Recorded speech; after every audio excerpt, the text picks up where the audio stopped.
People on Earth like to talk a lot about colonizing Mars. But what if it had already happened, and the first humans had already settled down on the red planet? What would life on Mars look like?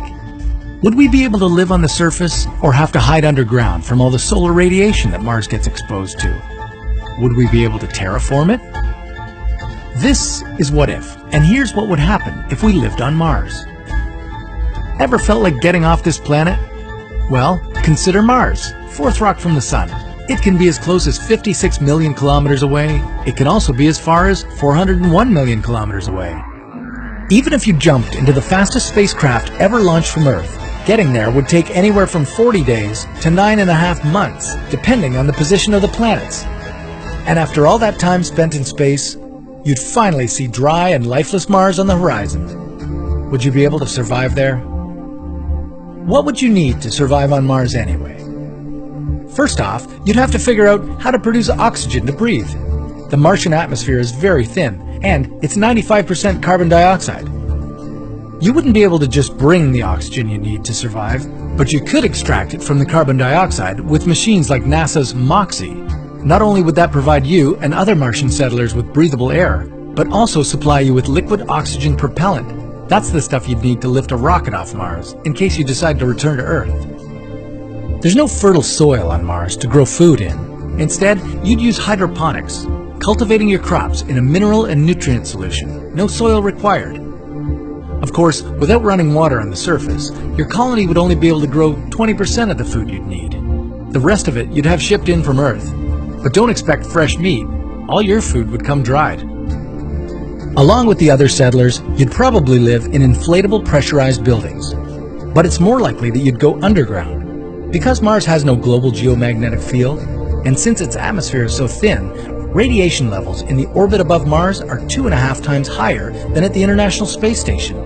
That's too much solar radiation for humans to bear. Forget about suntanning. The sun would appear just half as big as it does from Earth.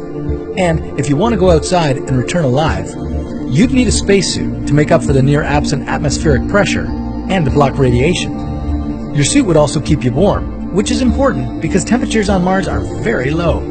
The coldest winter on Earth is paradise compared to the average Martian winter. Temperatures would be as low as 55 degrees below zero, even colder at the poles, where the temperatures can drop to a freezing minus 153 degrees. A day on Mars is just 40 minutes longer than a day on Earth. A year on Mars would be almost twice as long, though. If you lived in the northern hemisphere, you'd enjoy 7 months of spring and 6 months of summer.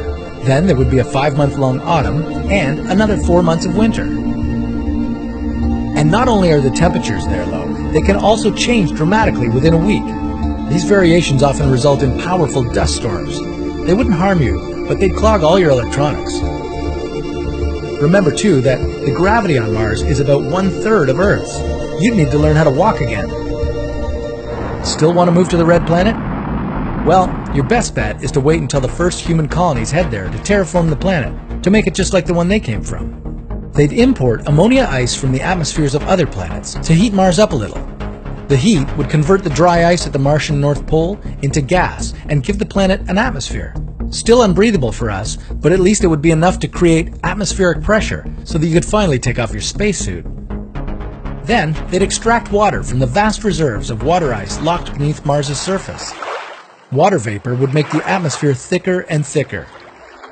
Eventually, you'd see it raining and snowing on Mars.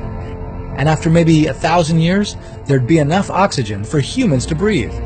The planet re-engineering would be complete. Is living on Mars something you'd like to try? Or would you rather preserve what we have here on Earth? Comment below and join us next time on What If?